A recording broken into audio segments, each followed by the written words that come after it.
Ji, welcome to the Imperious tutorials. Let's start with the case study. Lesson number 1, Principle of Management. Case study है क्या? Case study simple चीज है। जो भी आपके current, जो भी आपके जिंदगी में सिनेरियो होते हैं, उस चीजों को हमको यहाँ पे एक केस स्टडी, एक केस बना के दिया हुआ है और हमें निकालना है कि अगर ये सिचुएशन के अंदर ये चीज अगर हमारी होती तो क्या हमारा चीज हमारी होती। Okay, let's start with the topic. आपका पहला केस स्टडी आपके प्रिंसिपल ऑफ चैप्टर के प्रिंसिपल ऑफ मैनेजमेंट चैप्टर से। Let's start.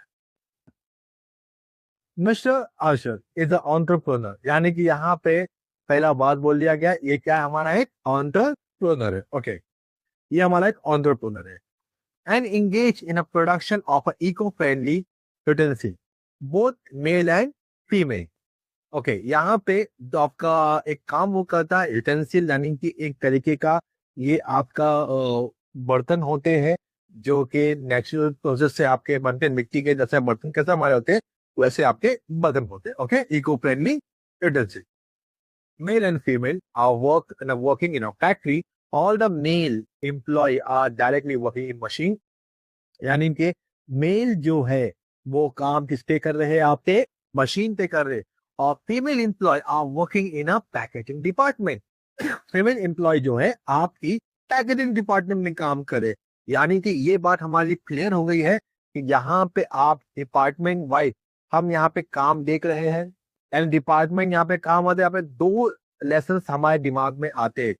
Lesson number 1, principal of management, and lesson number 2, function of management. क्योंकि यहाँ पे हमने क्या देख रहे यहाँ पे देख रहे हैं डिविजन ऑफ वर्क देख रहे हैं। बराबर, इतना आइए देखते आगे। Okay, Mr. is working as a financial manager and Mr. Nena is working as a HR who is responsible for recruiting employee in a factory on this basis. यानी कि यहाँ पे हमने ये देखा कि दो और बंदे हैं।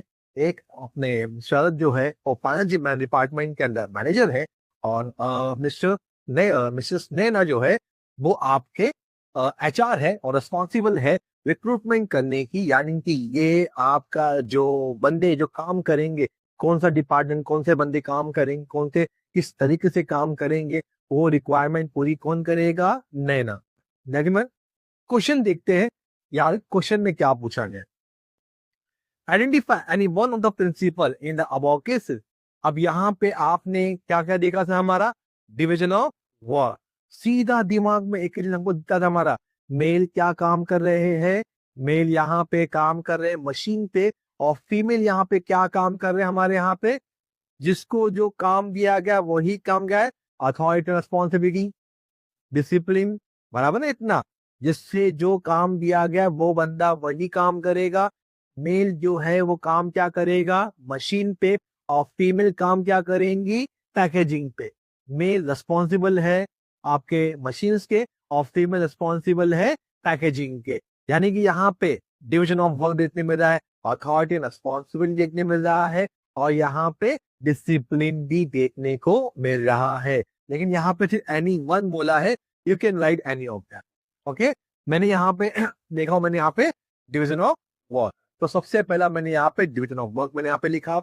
What is the designation of Naina in an organization? नैना यहाँ पे क्या कर रहे हैं सर? नैना यहाँ पे HR मैनेजर है, जो क्या करते हैं सर? एम्प्लॉय को रिक्रूट करती है। इसको हम कहेंगे human resource manager. Short form is the HR manager. Okay sir, अगर हम ह्यूमन रिसोर्स की जगह पे HR मैनेजर लिख के आएंगे तो चलेगा? हाँ बिल्कुल चलेगा, there is no issue, but human resource एक एग्जैक्ट आंसर है। Okay, who is responsible for the overall planning of an organization? ये बिजनेस किसका? Who is the entrepreneur? Harshad.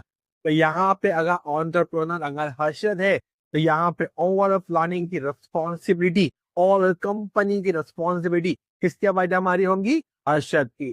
तो Harshad is the responsible for overall planning of a organisation. I hope so आपको पहला case study समझ में आपको आया रहेगा। Thank you.